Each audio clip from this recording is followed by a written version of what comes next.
And welcome to another episode of Experts Speak. I'm Michael DeLon, and today I'm talking with a good friend of mine, Dean Isaacs. Dean, thanks for joining me, buddy. Oh, yeah, Michael, appreciate it. Thanks for inviting me. I'm looking forward to our conversation. It is going to be phenomenal. Dean is becoming a great friend. He's also going to become a vacation buddy because he lives out in the Denver area. That's right. And I like to go out there and do some fun things. Anytime, man. Come on down. All right. You won't find me on the slopes unless you got an inner tube under me. Okay. I don't ski, but I love doing inner tubes. Guys. Anyway, Dean's been around the business world for a long time. Back in 2010, he started a company called Vantage Group, helping business owners grow the revenue. In 2018, started a group called Growth Collaborative, where it's a mastermind group and coaching program where he helps B2B consultants and experts really learn how to bring marketing and selling together so they can generate predictable revenue. And Dean and I talk about this all the time, the revenue roller coaster that we want to get off of to have predictable revenue and growth. So yeah. I want to talk about some of those things today, but as we get there, Dean, tell us, how in the world did you get to where you are today? Well, I hopped on a plane in Heathrow Airport and ended up landing in San Francisco. So that was the first part of my journey, right? So I grew up in London, England, been in the States for over 30 years. So most of my business experience and career has been in the US. And really early in my career, I was in corporate sales, grew up through that whole business model, selling into B2B, professional services and tech and all of that fun stuff. So worked my way up through the ranks, sales manager, VP, running business units, that kind of stuff. But during my career, I had an opportunity to make a switch and spend some time in marketing. And normally, marketing and sales are these parallel paths, but they're separate. And so I spent a bunch of time on the marketing side, mostly in professional services and tech, sort of building teams, figuring out what the heck lead gen was and demand generation and how do we use social and digital and email and all this, and do we still make cold calls and all of that stuff. So I had an opportunity, maybe a kind of a unique opportunity to live in both worlds. And then transitioned out of that into consulting about 17 or 18 years ago and ended up being a partner in a management consulting practice where we did business strategy work. And I love that. That was a lot of fun. And after about 6 years, I exited out of that business and I wanted to do something fun and different. And in the process, I transitioned from San Diego to Denver, Colorado, and landed in Denver. I'd lived here before, but didn't have any business connections, had no revenue, just had a business idea. And the idea was this: how can I help business owners align their vision for growth and profitability with the sales and marketing activity? And so they actually get results. And with these sort of siloed activities of marketing and sales, small businesses struggle. And so I came up with a process and an approach, really a framework to merge sales and marketing to one cohesive strategy so the business owners could get results really quickly. Well, do tell, dude, that you can't just dangle candy like that and be quiet. Frameworks, you know me well enough. I love frameworks because it simplifies what we're talking about. And you mentioned something that was really interesting. And you're right, because sales and marketing, right? I was in a ministry for almost a decade, big 350 people in it, right? And they had the sales team over here and the marketing team over here. Never shall the two talk to each other, by the way. Oh my goodness, right? And I think that's how a lot of big business and small business works. Even in my brain, as a small business owner, I have sales things and I have marketing things. And what you said is you've got this framework that actually brings these two together and helps with the customer journey and all that. So do unpack this, because even though you primarily work with B2B, so consultants and things of that nature, or attorneys working with business owners, right? The framework applies to B2C. So everybody stay tuned in, because what Dean's going to unpack here is really different than what you're going to hear anywhere else. So Dean? All right, awesome. So your comment about B2B and B2C is right on, because at the end of the day, businesses don't buy stuff, people buy stuff, right? Amen, brother. People buy people all the time. Right. So whether you're buying for yourself, B2C, or you're buying for an organization, B2B, you're people. And it's us, people communicating to those people. So the psychology and the process is exactly the same, whether you're in the B2C or the B2B space. So the framework really begins with really understanding who your ideal client is. Because if you don't have that crystal clear, nothing else works. Yeah. And when I talk about ICP, ideal client profile, some people glaze over and other people are like, I already got it, I know. I said, great, describe for me your ideal client profile. We work with, let's say, we'll take a B2C example. We work with married couples. Yeah. That's not an ideal client profile. That's one small aspect of the profile, right? Do we care about age? Do we care about religious beliefs? Do we care about income, geography? Where are they at in terms of their family and growth? Yeah. There's lots of nuances that you have to really nail down. And so in the B2B world, it's the same kind of process, right? Right. Yeah. And looking at that, if you're B2B and you're dealing with either a business owner or a chief financial officer or somebody, what other ramifications or hierarchies do they have to deal with? Because those are pressures and stresses that affect the sale and your marketing around. So you really have to understand your customer profile at a much deeper level, which quite honestly, Dean, I mean, that is just a lot of hard work that I don't want to do. It's a lot of introspection as much as anything, right? Yes. And when you think about how people buy, you've got, I think of it in three categories. You've got information gatherers, people that have been told by somebody else or themselves, go find a solution for this problem, right? That applies to both sides. Then you've got influencers, people that influence the decision. Okay. And then you've got the decision maker. So in a B2C space, and maybe it's a couple, if you're selling to a couple, maybe the hubby's been told to go find something, but ultimately the wife is the decision maker, or she's going to influence the decision. Or either way, right? In a business, it could be a junior level person who's been told, all right, Michael, go find some solutions to solve our marketing problem. Yeah. They go off and they bring it back to their manager who filters through the options. They're the influencer. And then they go to the VP or the boss with a recommendation, and the boss makes a decision. Yes. So breaking that down is really important. Absolutely. So you know who you're marketing to, because sometimes you market to one level, but you sell to a different level, different profile. Absolutely. Right? And that's part of that customer journey of understanding, because that plays into marketing and sales, right? For sure. Absolutely. And then, so you mentioned the journey piece, and that's really the next step. So you build out the profile, and it can include any of those characteristics we've mentioned. You can think, if it's B2B, what industry are they in, or what industries do they serve? Two different things. Yep. Geography and revenue and all those kinds of things. So you kind of frame up the profile. That's step one. And then you want to get in the minds of your buyer. I really believe that taking an empathetic approach to marketing and selling actually creates trust, credibility. You know, we can sit in the conference room, like the virtual conference room these days, and come up with a great idea. But if we don't mimic our ideal profile, the ideal client profile, then we're guessing. Right? Absolutely. That great idea may not resonate with that profile of that buyer. So you have to talk to, what a concept, talk to your market. Talk to your clients. Yeah. Talk to people that mimic or match that profile, and just have a conversation with them. Figure out, where do you go to find these kinds of solutions? How do you make decisions? Who's involved? What's the sort of power structure in the organization? They will tell you if you ask them. It's shocking. You're right. They will, especially when you come at it from a very relational standpoint. So I don't know what you recommend to get that information, right? A lot of times what I do is I just Zoom call. I say, hey, I got a few questions. And I just I lower the barriers and I say, Dean, dude, can you help me out? Here's what I'm trying to figure out. Yep. And absolutely. Open doors. There you go. Absolutely. Unless you're a brand new startup with no customers, no clients, you probably have at least one client that does actually fit your ideal client profile. You probably have a few that don't, and you probably don't want to keep working with them, but that's okay. That's right.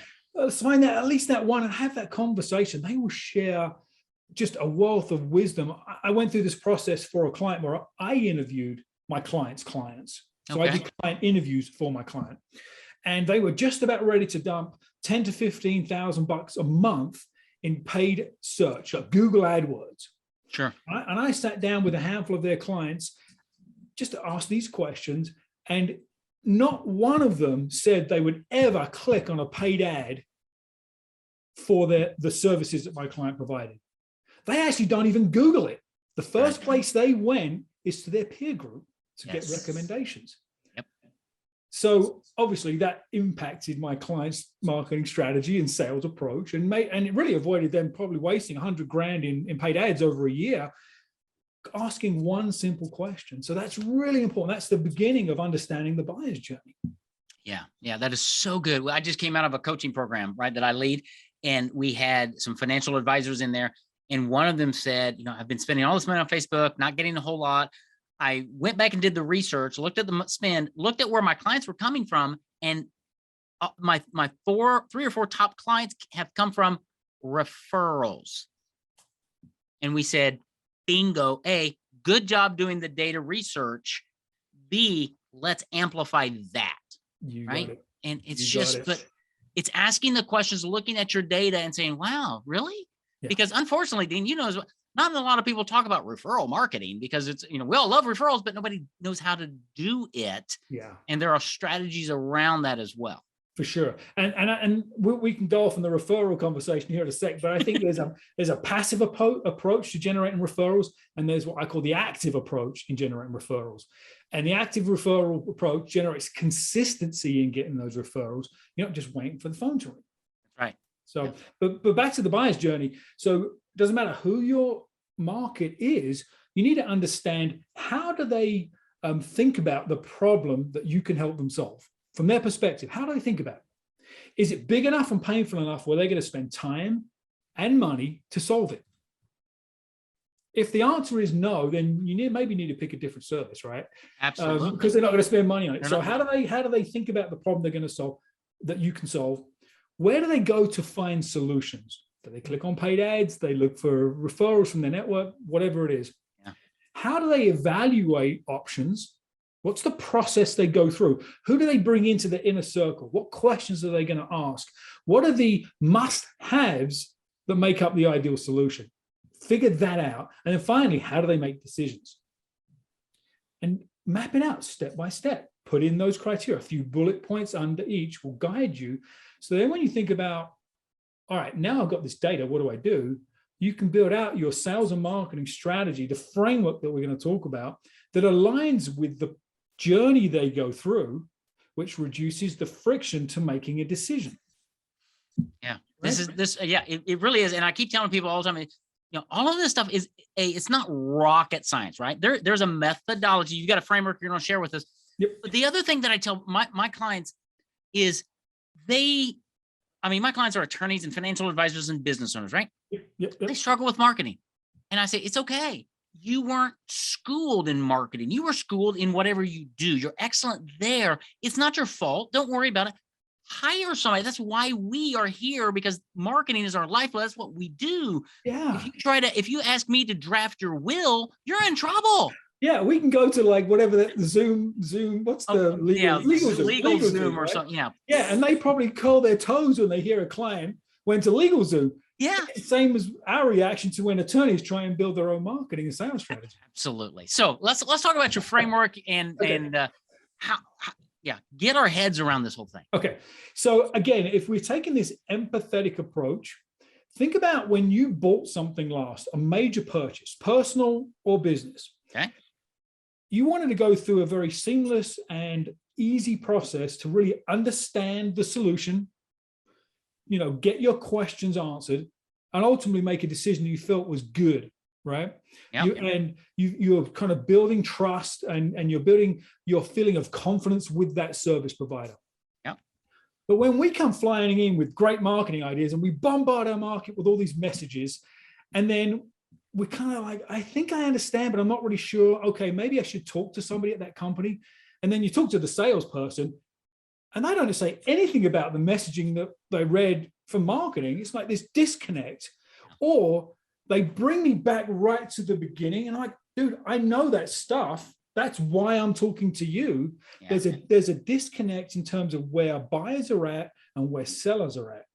buyers are further into their decision-making process now than ever before they want to talk to somebody in sales. Yep. In the past, they were 20, 30% of the way in. They learned a little bit of information. They said, I need to talk to somebody over there to learn more. Well, through great marketing, we're educating our market. And so they learn so much. And so now it's 60% or more of the process is through marketing and content. Then 20, 30, 40% is in the sales conversation. But the salesperson takes them right back to the beginning. It creates friction in the conversation. Yes. So when you align the efforts, and really it's not marketing and sales, it's marketing and sales. There's an interaction through the journey. Marketing creates oftentimes the opportunity to have a sales conversation, right? Because that's all sales is a series of conversations, right? That's all it is. And then marketing supports with content and maybe a nurturing campaign to reinforce the message. The buyer becomes really comfortable with that brand, with that solution. So high level, philosophically, that's what the framework's all about. But really, I break it down into these sort of 4 or 5 areas. The first is find, right? The F in FAST, the FAST framework. Okay. And that's how can we be found, right? How can we be in the right time, the right place, with the right message, so that our clients find us, right? And they feel connected to the brand. So that's important. Yep. And that could be a marketing activity, or it could even be a sales activity. If you've got salespeople doing outbound prospecting, that fits into the find category, right? Yep, absolutely. The A in FAST is attract. So I see your stuff, Michael, but am I attracted to what you're saying? Does it resonate with me? Love that word. Right? And it should, if you've gone through the things we talked about with ICP and buyer's journey, you know what to say, because you know how they think, how your prospect thinks about the problem. You know how they think about the problem. So you know how to message to that. So it's like, this guy knows and gets it. That's the attract piece. So it's messaging as much as anything. The third is sell. And sometimes when I use the S word, people kind of repel a little bit, but selling isn't about forcing somebody to make a decision. It's about having conversations that move the relationship forward. Ultimately, when you've got your sales hat on, you do want them to make a decision. Right. And yes or no are as equally okay.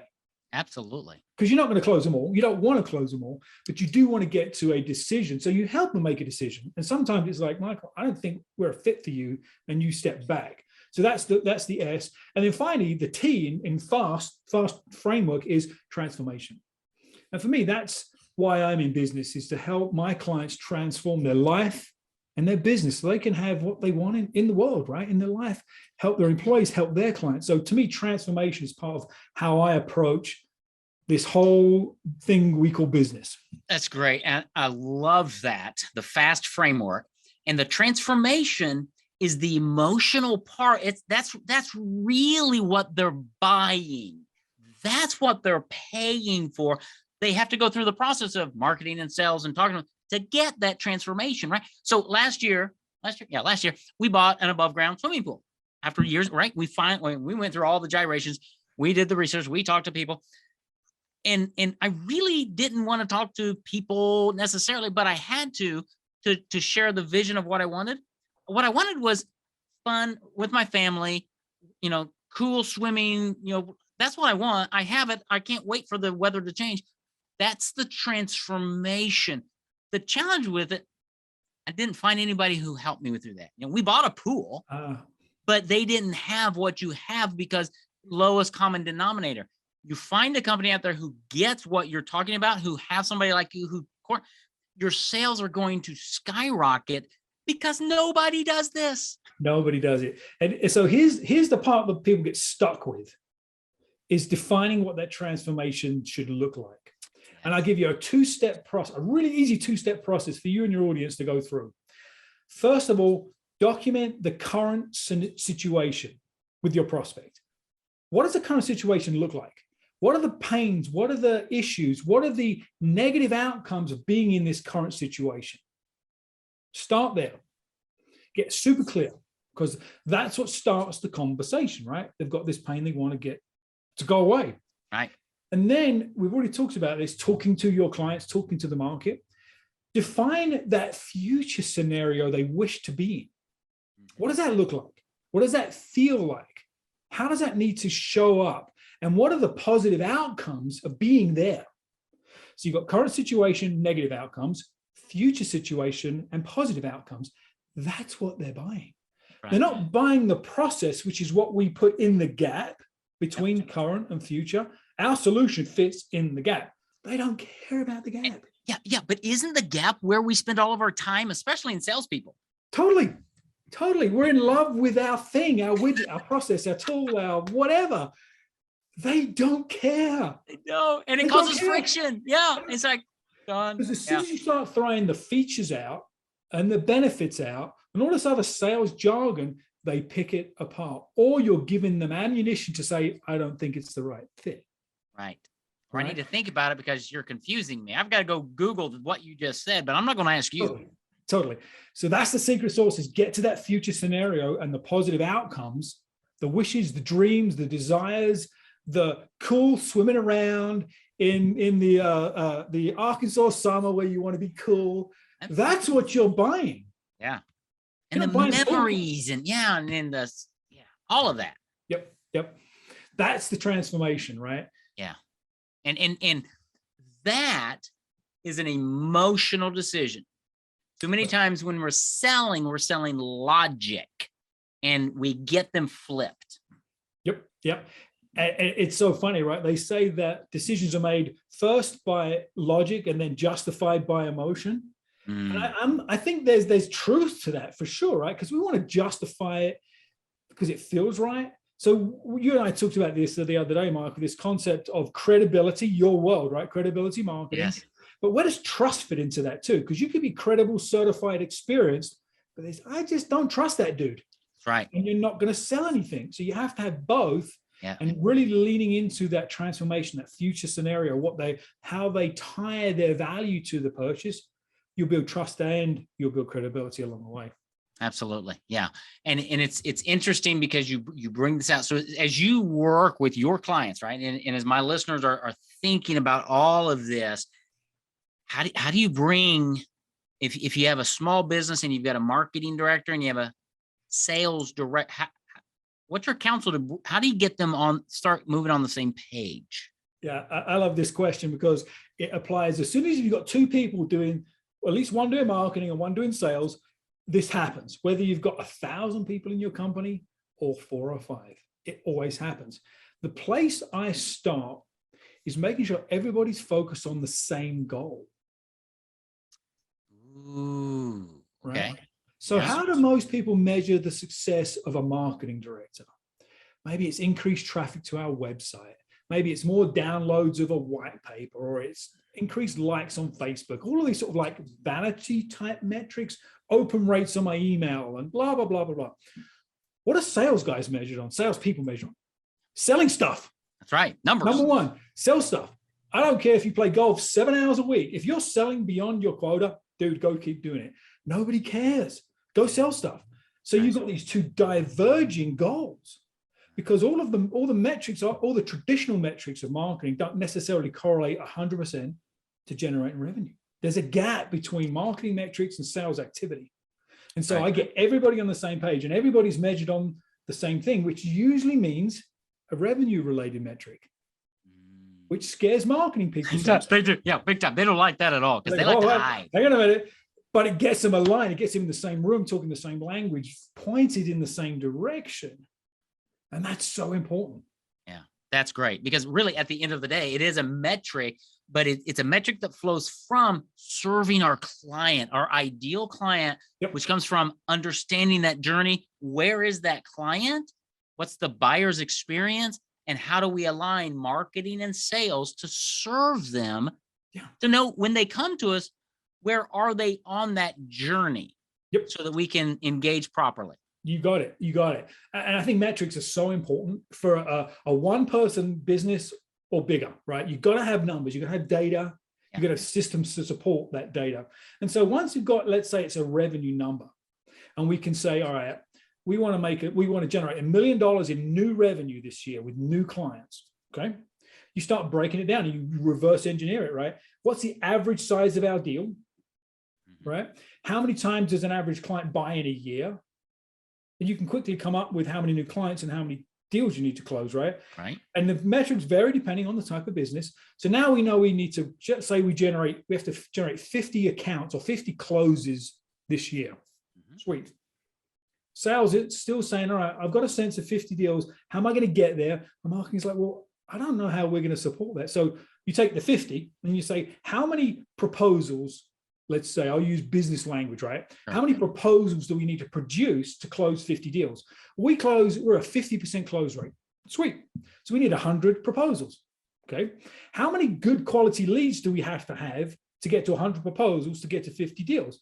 So let's say we convert 25% of our qualified leads to proposals. So now we need 400 qualified leads. Now the numbers get big. I get that. Right. But now marketing's like, okay, so I've got to help sales over there produce 400 quality leads. So that's, what is that?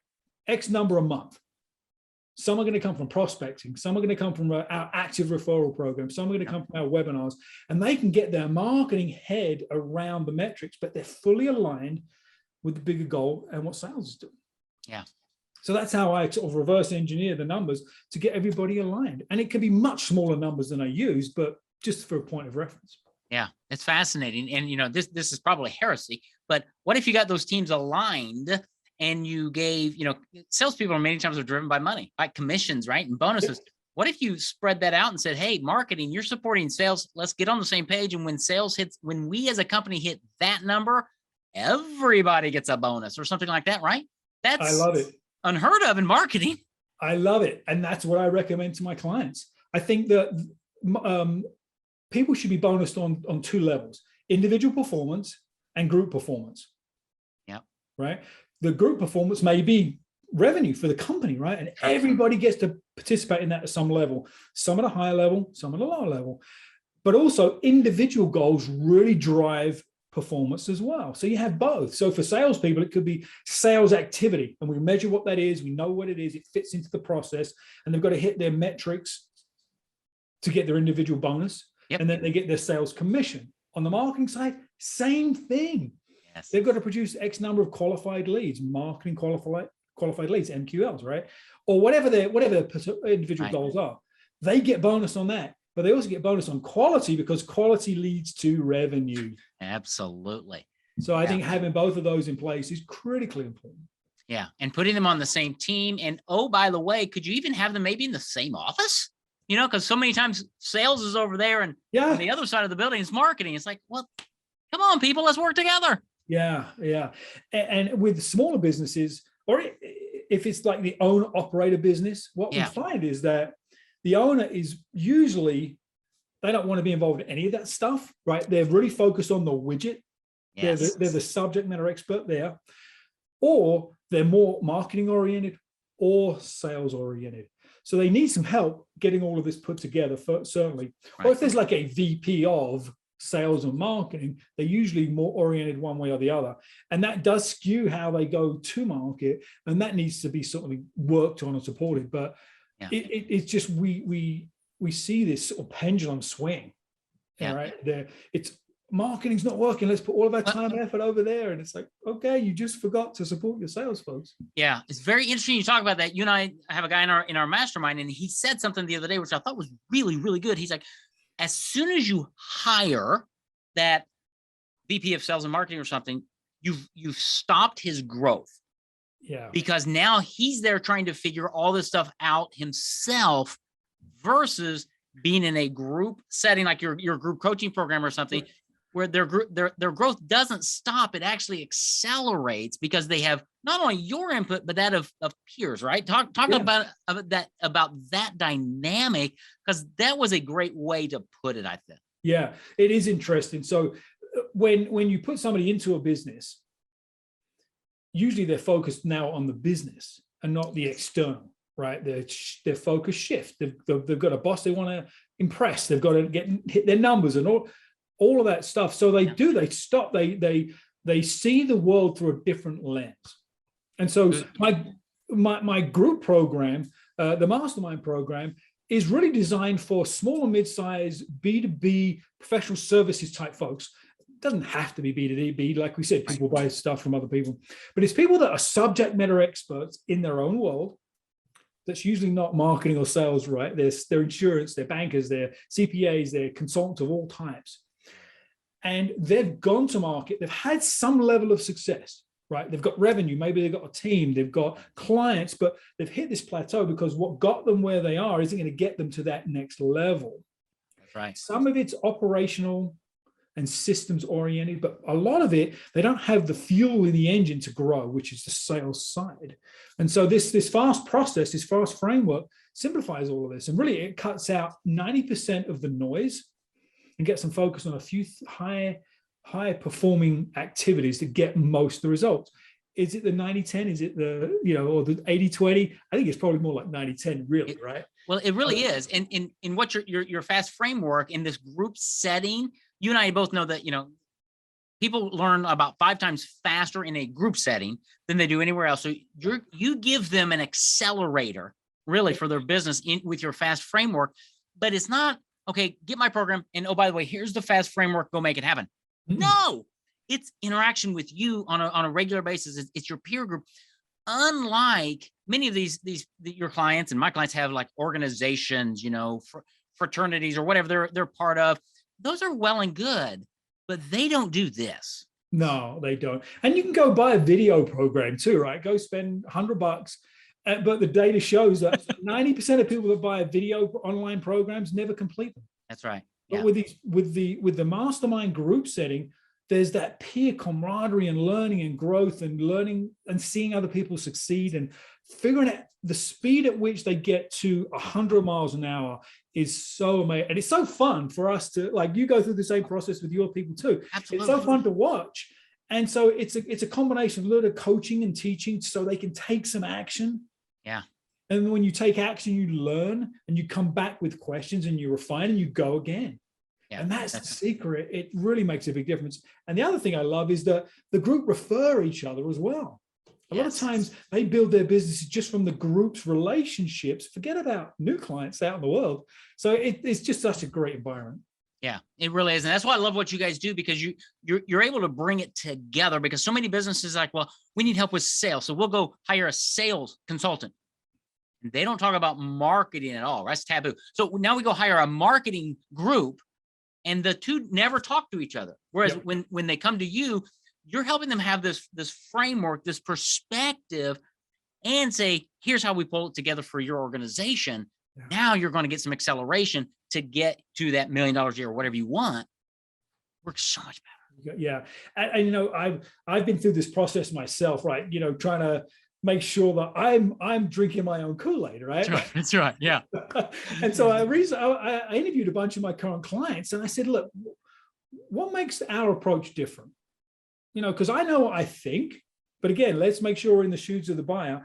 And every one of them, 100% of them said it's the fact that you merge marketing and sales together and make it simple. Make it executionable, make it measurable. And so it validated me, because that's kind of what I hoped to hear. But sometimes you hear something different. And in this case, that was what I heard. So that's our approach, right? You can just Google, we've talked about this too, Michael, you Google the definition of marketing. Right.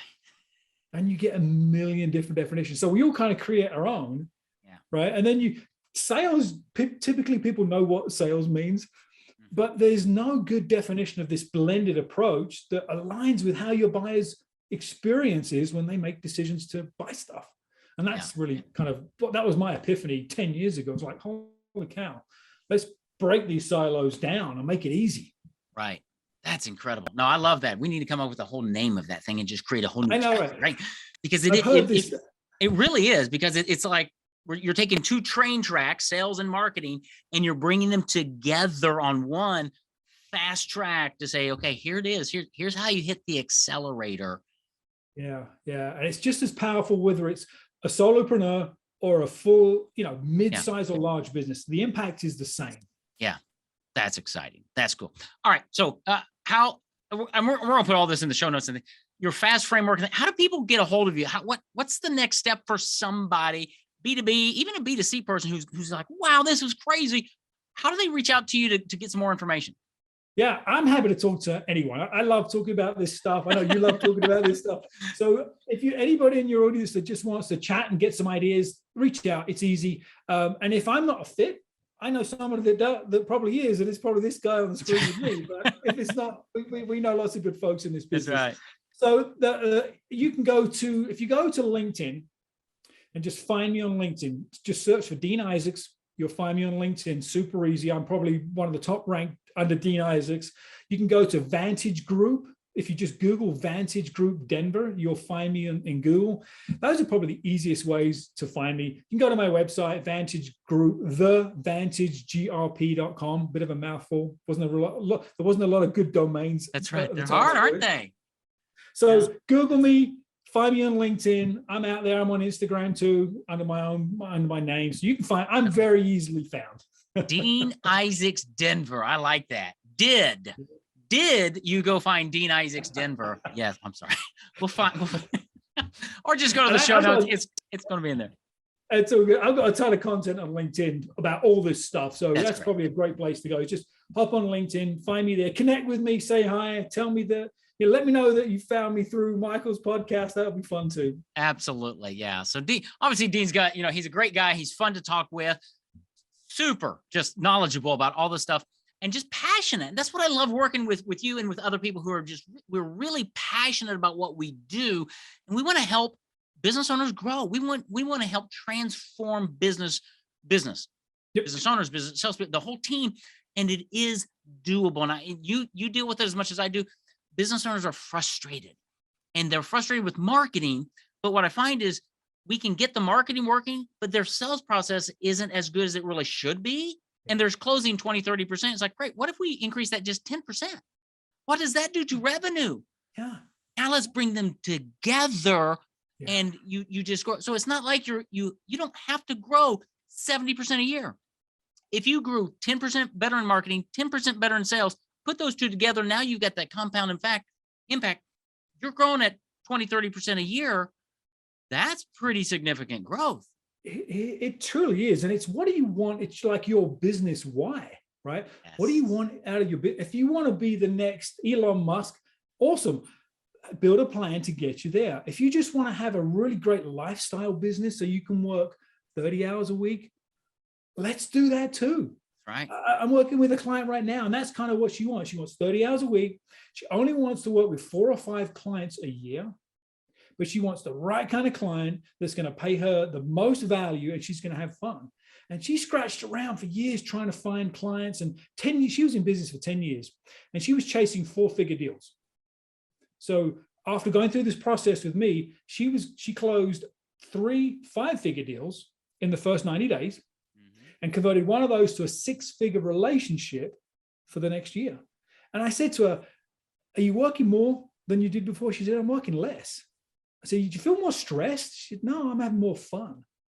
It's like, do the right work with the right people and your life changes. So that's my kind of transformation I love to have at whatever level a client needs. I love it. I love it, brother. Well, thank you, Dean Isaacs Denver. It's going to become your new nickname with me, I think. Thank you for taking some time with us. It's always fun just to talk with you about all of this. And you just approach everything from a different vantage point with bringing the two together. And it just helps in your FAST framework. Reach out to Dean and ask him about that. So check him out on LinkedIn, Dean Isaacs Denver. You'll find him. And if you just go to the show notes, or if you need it, contact me. I'll put you in contact. So Dean, man, thank you so much for being here. It's such a great time to talk with you. It was awesome. I appreciate it. It was a lot of fun, Michael. All right. We'll talk to you soon. All right. Thanks.